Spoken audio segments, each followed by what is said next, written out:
have 5 players in double figures. You know, 2 guys get double-digit rebounds. Obviously, it's great to see Malik, you know, just being out there in longer stretches than he was on Saturday. But, you know, guys really, you know, stepped up for us to shoot the ball better than Notre Dame, who's one of the most proficient teams on offense in the country, was a good thing for our team. You know, they came in, I think, winning 7 of their last 9 games in the ACC.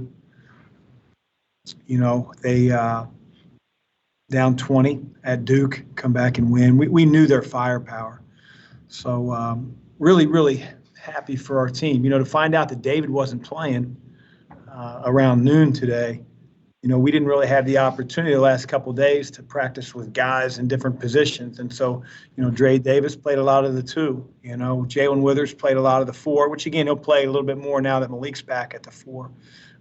You know, Sam played at the 2, you know, so Quinn played at the 3.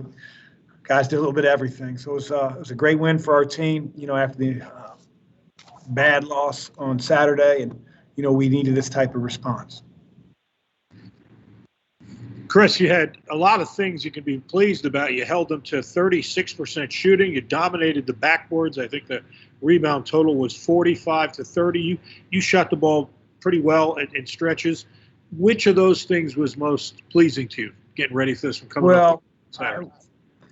For me personally, Bob, it was the defense. You know, to hold them to 36% from the field, and 7 of 28 from 3. I mean, like I said, they're a prolific 3-point shooting team, and we changed ball screen coverages depending on who they were playing at the 5. Prentice Hub has, you know, 4 times the amount of assists of any player on their team and creates so much for him. I thought Carlik really stepped up to the challenge of guarding him and defending him. But, you know, we really talked going into the game, besides, you know, doing what we needed to do to get back our defense, getting on the glass. You know, we felt like no matter whether they were playing zone and they ended up playing 2-3, 1-3-1, boxing 1, we had to make opportunities off second shots. We did it probably a lot better in the first half than the second, but we had 14 offensive rebounds, and that, I think, sealed the deal. Speaking of offensive rebounds, how big is that play when they've got it to 5, you miss the shot, Sam goes and gets the rebound in traffic and kicks it out, Carlik makes a 3. That was, I mean, it was like a light switch in momentum. Yeah, huge offensive rebound, great presence of mind by Sam. You know, sometimes you get an offensive rebound, Bob, and you feel like you've earned it, so you just go up and, you know, in traffic sometimes, you know, the ball doesn't bounce in. And so he had the presence of mind to find Carlik, who was calling for it, and dagger shot. You know, it just, when a team's trying to come back from double digits and they get it to 5, and then you quickly, you know, hit one like that off an offensive rebound, can take the wind out of your sails. And the good thing was we kept the foot on the gas pedal outside after that play. You know, early in the year, you would make a lead on somebody, and then they would make a run back, and the game would get like back to even. Tonight, you won the first segment of the game by 7, and then you did a terrific job kind of keeping them at arm's length for most of the rest of the game. Is that a sign of maturity in your mind for your team? I hope so. You know, I know that at one point there was a stretch where neither team was scoring, and we were getting really fatigued. And then, you know, you start to add in, Mike was changing defenses, and now not only do we have to execute, we got to recognize what they're in to figure out what we're running. And so I thought it was great that our defense held during that time when we were tired. You know, then eventually, I think in that second to last 4-minute span, we had 3 offensive rebounds that I thought cracked the game open and sort of put it away. Did you tell Carlik coming into the game, I'm serious question, that, hey, you better be ready to play 40 minutes? Because, man, he's running so many ball screens. That's a lot of effort. Did you tell him that coming in? Yeah, fortunately, he's one of the guys I don't worry about a whole lot with his conditioning level. He's just a baller. You know, he's always been like that. I think he's smart enough, Bob. I did not, to answer your question, say you're going to have to play 40. I told every assistant coach that I had that he was going to play 40. And they started asking me who's going to be our backup point guard if he gets in foul trouble or goes out. And I said, he's not going out. You know, he's not going to have foul trouble. If he gets 5 fouls, I'm going to keep him out there and get a technical foul and keep him out there until he gets 6. Malik comes back in his second game, gets double digits in rebounds. What does he bring to the table, and did you see tonight the difference that he makes to your team? Well, I thought his mobility got a lot better from Saturday to Tuesday. We're going to need it to jump up even more coming up this Saturday. You know, every day that goes by, every practice he gets under his belt, I think the more confidence he gets, the better conditioning he gets, and the better timing he gets. So, you know, obviously the whole team played so much better today than we did on Saturday, but, you know, I thought Malik was a lot better as well. You going to work with Withers on dunking the ball in the offseason, you think, or is that something you might want to to Jalen's credit, he didn't hang his head. He might have been at the moment, but True. He did a great job defensively because he was guarding Leshevsky, who's, you know, their leading scorer. I know he didn't play very well tonight, but I thought Jalen had a lot to do with that. We asked Jalen or anybody that was guarding Leshevsky to make sure that if he set a ball screen, we were switching. So on Durham, you know, we're jumping out there and hedging. Leshevsky, we're switching.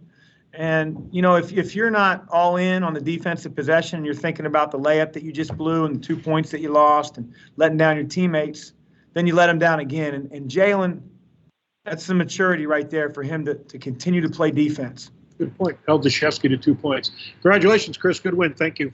Thanks, Bob. Go now to Shannon. The team has not been at full strength at any game this year. Do you think in any way that is good for the team, having that resilience to have to kind of play with that? I know you don't want anyone out, but to have the resilience to be able to succeed with down a few players? Well, the resilience part is good. The resilient part is good, Shannon. But no, it's not good to not be at full strength. And, you know, I've never been, and nor will I ever be, and I don't want to be around people that are woe is me and feel like there's a rain cloud. But it's just been, it's been wild, you know, to in the Dunkin' Donuts drive-through, getting my coffee, and my phone buzzes. I look down, and Fred Hina says Dave has a temperature and achy and all this, and I just, you know, I don't know. It's wild to say the least, but you know, they tested him for COVID, did a PCR test. He's negative, so that's a great thing. Who knows? You know, we'll figure out what he has and hopefully get him back and probably lose someone to the Spanish flu here in the next 48 hours. Go to Hannah and then Tyler. Hi, Coach. Hannah Walker from the Louisville Cardinal. So obviously it was a great night for defense for your team, but I know there was a 50% scoring and there was a 16.1% in turnovers. So in your opinion, how do you think your team did offensively tonight compared to defensively? Well, I thought we got a little tired. We talked about it at halftime. I thought a few of our turnovers in the first half. We got the ball in the lane, whether it was an offensive rebound or a drive, and you know, you could see it. Our guys were fatigued, and then they're getting the ball stripped out of their hands. It's like, if you're that fatigued, then don't make a play. You know, throw the ball to a teammate. If you get an offensive rebound, throw it out so we can get another 20 seconds on the shot clock. Don't give in to fatigue. And I thought a lot of our turnovers in the first half, we were weak with the ball, and I think the fatigue part had something to do with it. Second half, quite honestly, more the same. There was a lot of up and down with no one scoring for 2-3 minutes, and you could just tell everybody was winded. The ball never went out of bounds. And so, you know, again, we don't have the deepest team in the world. David's out. 10 turnovers is good for us. It's not necessarily great against Notre Dame. They don't really turn you over. But to have 5 guys in double figures, we'll take that every single night. Tyler? Chris, you talked about Sam's big offensive rebound when Notre Dame cut it to 5, but he seemed to come up with a couple down the stretch and looked pretty comfortable shooting that mid-range shot. Just how key was he to kind of clinch this game and put it away? He's amazing in the lane. He does not think about that 15-foot pull-up. You know, whether it's him playing in the high post against a team zone, we always feel like, obviously we didn't have David tonight, and that's the place that we put him there a lot. We always feel with those two, that's a real weapon for us. And when Sam has the ability to go and go get offensive rebounds, he usually finds himself in that range. And, he made an aggressive move tonight. Sometimes when he spin dribbles, I think he loses sight of the rest of the floor, and we've talked about that. But if he doesn't get it knocked out of his hands and he gets in that lane, I really feel comfortable that it's going in, and I should. It does. Go to Matt and then Tim. Hey, Coach. Matt McGowan with Sports Illustrated. You mentioned that Fred Heenan said that David had a high temperature and was achy. You said yesterday that Nickelberry was kind of feeling around the same thing. How much longer do you think either of those two are going to be out? Could you see possibly one or both come back against Duke this weekend? I would like to think so. God willing, get the meds that we need to get in them. Josh has a little bit of a head start more than David because we just found out David today. But yeah, we'd like to see those guys sort of turn the corner and hopefully they can be on the floor for us on Saturday. But I don't know that yet. Go to Tim.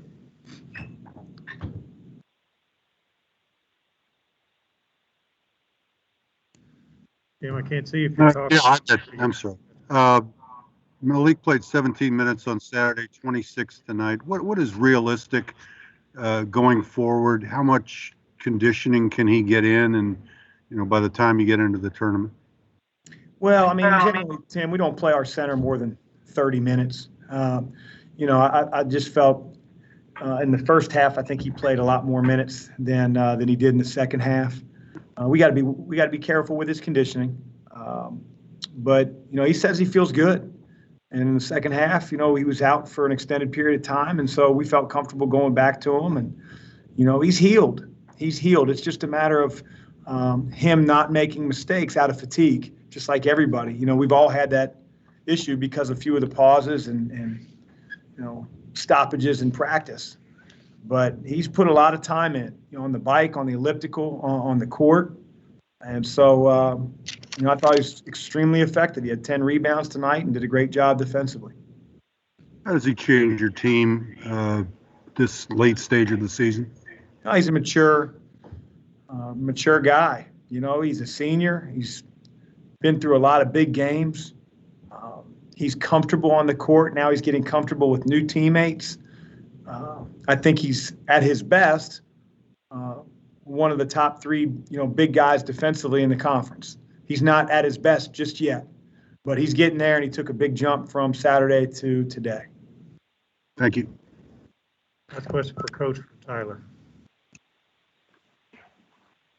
Chris, obviously coming off a loss like that against UNC, I would think guys have a little bit of motivation to respond and bounce back. But, I mean, you guys hadn't even got to work together for so long in practice and such.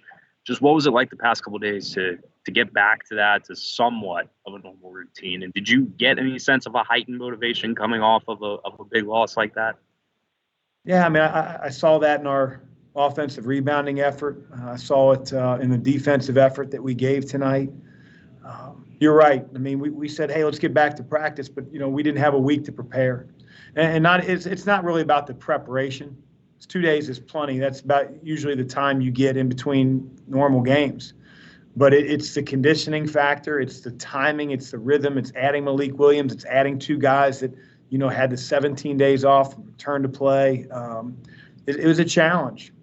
Other teams have done a much better job. But, we're not the deepest team in the world. We've also dealt with injuries. We've also dealt with different sicknesses. But we told those guys when we left on Saturday, we're going to get back at midnight. We're going to have a hard practice on Sunday. It's not going to be a 60-minute practice. I mean, we're going to be out there for 2.5 hours. We have to get better. And, a little bit of the same yesterday, maybe not as long, but we got to get back in shape. And we have to 5-on-0 some things so we're sharper on offense. And it paid off tonight. Coach, thank you. Thank you, guys. Be back